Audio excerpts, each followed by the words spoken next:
ngayong pinasok mo ng pag-aartista, do you have enough talent to make you a star? Wow. Siguro, Tito Boy, ano pa lang, on the way pa lang. I would rate myself siguro 7.5 out of 10. But willing to learn? Yes, willing to learn. Okay. Sa So lahat paano ng ka napunta uli dito? Ano ba ito? Nag-audition ka ba? May naka-discover ba sa'yo? Well, nag-start siya, Tito Boy, when I was a kid. Si Mommy kasi, commercial model. So, dinadala niya ako sa mga, yung mga VTRs, yung pupunta ng, kasi kami from Las Piñas so dadayo kami to Makati to audition. So, umabot sa ganung point. And then, fast forward, I played basketball for 8 years. So, nag-focus ako doon. Varsity ka? Varsity sa school? Sa school. From grade school to senior high school.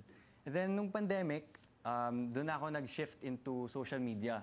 So that's when I started doing TikToks, Instagram, and after nun, nagtuloy-tuloy, bumalik ako sa pagko-commercial. Nagustuhan mo yun, Nagustuhan no? ko yung commercial.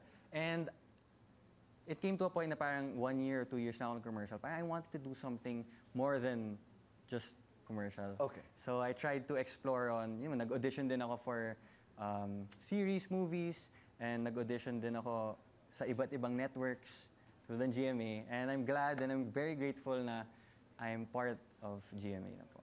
Welcome. Sparkle. Welcome to GMA and welcome to the industry.